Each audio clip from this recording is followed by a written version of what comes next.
Hello everyone, আসসালামু আলাইকুম। আশা করি সবাই অনেক অনেক ভালো আছো।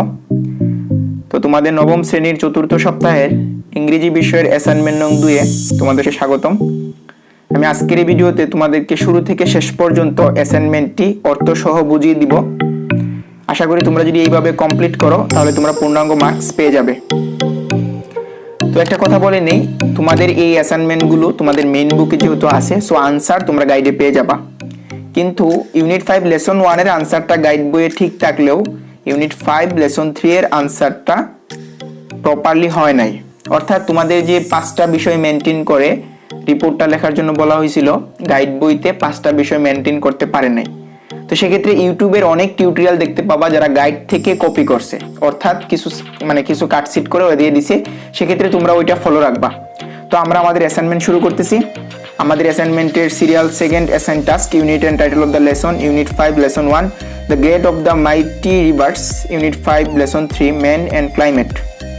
Assign task assignment homework section D, অর্থাৎ দুটো থেকেই homework section D. Unit 5 lesson 1, unit 5 lesson 3 homework section D.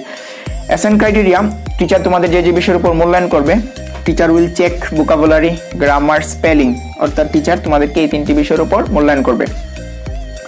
তো আমরা আমাদের কভার পেজ দেখে নিচ্ছি। আমাদের বিষয়ে আমরা লিখবো ইংলিশ, বিষয়ের শিরোনামে আমরা লিখবো unit 5 lesson 1 the grade of the mighty rivers, unit 5 lesson 3 man and climate. তো আমরা আমাদের সলিউশনে যাওয়ার আগে যারা চ্যানেলটি এখনো সাবস্ক্রাইব করনি, তোমরা চ্যানেলটি সাবস্ক্রাইব করে নিও। তোমাদের নবম শ্রেণীর সকল অ্যাসাইনমেন্টের নির্ভুল ভিডিও এই চ্যানেলে যথাসময়ে প্রকাশ করা হয়। তো আমরা আমাদের অ্যাসাইনমেন্টে চলে যাচ্ছি। আমাদের প্রথম অ্যাসাইনমেন্ট, যেটা ইউনিট 5 লেসন 1 থেকে করা হয়েছে, complete the summary of the Meherjan's life with words phrase from the box. অর্থাৎ সামারির মধ্যে কিছু শূন্যস্থান আছে, এগুলো তুমি উপযুক্ত ওয়ার্ড এবং ফ্রেজ ব্যবহার করে কমপ্লিট করবা। তো Meherjan is a typical dash women who lives in ইসলাম, এখানে হোমলেস হবে, কারণ মেহেরজান একটি সাধারণ মহিলা যিনি বস্তিতে থাকেন। তাহলে কি হবে? গৃহহীন মহিলা, হোমলেস উমেন। তো সে lost her shelter and properties, সে কি করছে? তার শেল্টার এবং প্রপার্টিস হারাইছে due to erosion of the river Jamuna, অর্থাৎ কি যমুনা নদীর ভাঙনের কারণে তার আশ্রয় এবং সম্পত্তি সে হারাইছে। সে also lost her family, her husband had died of disease caused by poverty and shortage of food, অর্থাৎ কি খাদ্যের অভাবজনিত কারণে তার স্বামী মারা গিয়েছে, অর্থাৎ দরিদ্রজনিত অসুস্থতা, যেটা দরিদ্রের কারণে যেটা হয়। Now she is only a slum dweller, অর্থাৎ সে এখন শুধু একজন বস্তিবাসী, slum dweller. Like Meherjan there are many people who have become the victims of river erosion, অর্থাৎ নদী ভাঙনের কারণে যারা ক্ষতিগ্রস্ত হয় তাদের মধ্যে মেহেরজান একজন। River erosion is still posing threats to the lives and properties of thousands of people living dash close to, অর্থাৎ close to the river, most likely victims of river erosion. Each year about 1 lakh people became homeless due to river erosion in Bangladesh. Meherjan's life is just one dash example. Change affects the lives of thousands of people, how climate, অর্থাৎ কি হাজার হাজার লোক, বাংলাদেশের এরকম লক্ষ লক্ষ লোক কি হইতেছে? নদী ভাঙনের ফলে গৃহহীন হয়ে পড়তেছে। 1 লক্ষ লোক, যেটা দেওয়া আছে 1 লাখ। মেহেরজানের জীবন মাত্র একটি উদাহরণ। হ্যাঁ, তো আমি আবার দেশগুলো তোমাদেরকে পড়ে শোনাচ্ছি। দেশে প্রথম যে দেশটা, এটা হচ্ছে তোমাদের homeless, 2 number due to, 3 number shortage of food, 4 number slum dweller, 5 victims, 6 threats, 7 close to, 8 1 lakh, 9 example, 10 effects. Okay guys, তো আমরা এখন পরবর্তী অ্যাসাইনমেন্টে চলে যাচ্ছি। পরবর্তী অ্যাসাইনমেন্ট ছিল যে তোমাদের একটা রিপোর্ট লেখার জন্য পত্রিকা প্রকাশের, অর্থাৎ write a letter to editor of A news paper expressing your concern about growing deforestation in your area. তুমি সংবাদপত্র যে প্রকাশক, এডিটরের কাছে কি করবা? যে তোমার ইয়োর কনসার্ন, তোমার মতামত, অ্যাবাউট গ্রোয়িং ডেফরেস্টেশন, মানে ডেফরেস্টেশন, বৃক্ষরোধন যে বৃদ্ধি পাচ্ছে তোমার এরিয়াতে, এটা নিয়ে একটা সংবাদ প্রকাশের জন্য রিকোয়েস্ট করবা। Describe how deforestation changing your environment, তুমি ডেসক্রাইব করতে হবে কিভাবে আমাদের পরিবেশটা ডেফরেস্টেশনের কারণে চেঞ্জ হচ্ছে। always also suggest what action could be taken to stop cutting down trees. তোমার সাজেস্ট করতে হবে যে কি কি পদক্ষেপ নিলে কাটিং ডাউন ট্রিজ কি করা যায়, রিমুভ করা যায়, অর্থাৎ এগুলা বন্ধ করা যায়।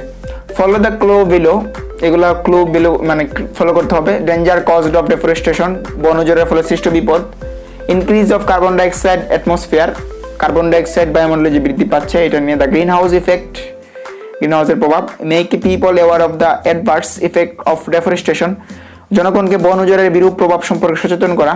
Making an action plan to stop deforestation, বন উজাড় বন্ধে একটি পদক্ষেপ গ্রহণ।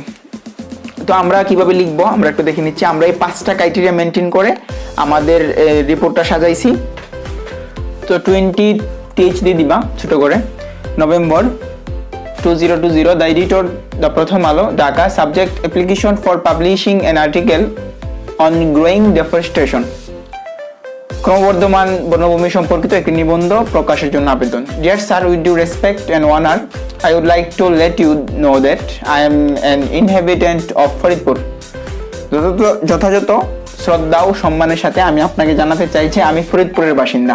I have come to know that you are much interested to publish national and international articles or recent affairs in your daily, অর্থাৎ আপনি আপনার পত্রিকায় কি করেন, ইন্টারন্যাশনাল এবং ন্যাশনালের মজাদার খবর, সাম্প্রতিক বিষয়গুলি আপনি কি করেন, প্রকাশ করেন।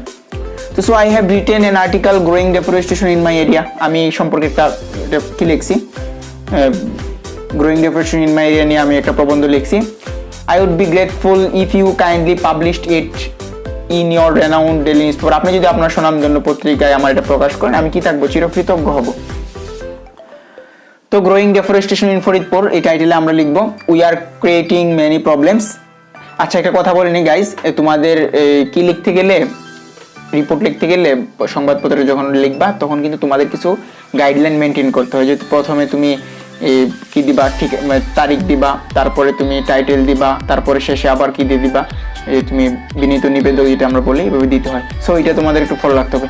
তো আমরা টাইটেল দিব growing deforestation in Faridpur, we are creating many problems in our environment day by day. Among this problem, deforestation is most dangerous one. Deforestation means international destruction or removal of trees and other vegetations for agriculture, commercial, housing or firewood use. My home is near the Padma River.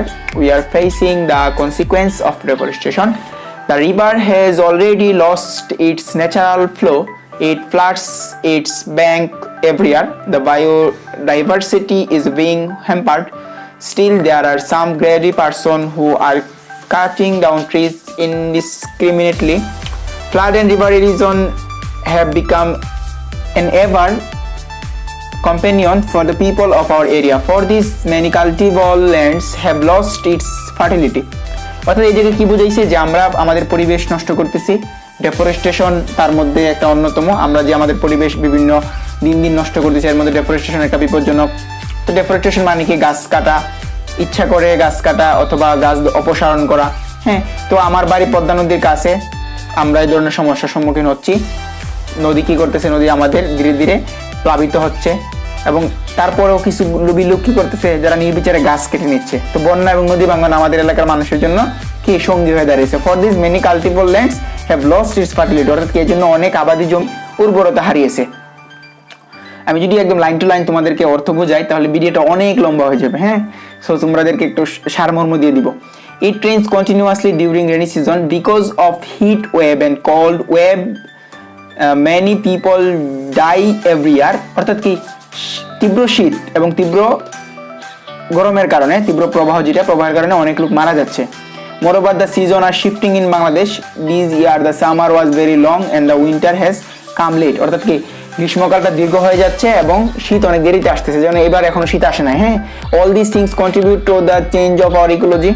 এগুলো আমাদের বাস্তু সংস্থানের মধ্যে একটা পরিবর্তন নিয়ে আসে। These have caused immense increase emission of harmful greenhouse gas such as carbon dioxide, carbon monoxide, sulfides. These had multiple the greenhouse effect and we have seen a steady rise of surface temperature. The forest trees take carbon dioxide as well as pollutants from the atmosphere. Deforestation have led to the release of excess carbon dioxide and made the greenhouse effect more prominent when the tree are destroyed or burnt or left or root, carbon is released into air as CO2 and methane. অর্থাৎ কি যখন গাছগুলো ধ্বংস হয়ে যায় বা পুড়ে যায়, পচে যেতে থাকে, তখন কার্বনকে CO2 এবং মিথেন হিসেবে বাতাস ছেড়ে দেওয়া হয়। অর্থাৎ কি কার্বন ডাইঅক্সাইড এবং মিথেন হিসেবে বাতাসে ছেড়ে দেওয়া হয়। হ্যাঁ, কার্বনকে কার্বন ডাইঅক্সাইড গ্যাস হিসেবে ছাড়া হয়। সো পরে হচ্ছে methane and CO2 contribute to the greenhouse effect. Deforestation affects our water too. Trees take up water and their roots then expel it into the air as moisture. Now what should we do to stop this thing? আমরা কি করতে পারি এই জন্য? Only planting more trees is not enough. Planting more trees এটা কি না, enough না। We have to fight the illegal and grabbers. Grabbers হচ্ছে কি, illegal land grabbers হচ্ছে কি যারা ভূমিদস্যু, এদের বিরুদ্ধে আমাদের ফাইট করতে হবে। We have to bring a revolution of reforestation. Reforestation meaning কি, আমাদের আবার গাছ লাগাতে হবে। If necessary we have to cut down the old trees and recover its consequence.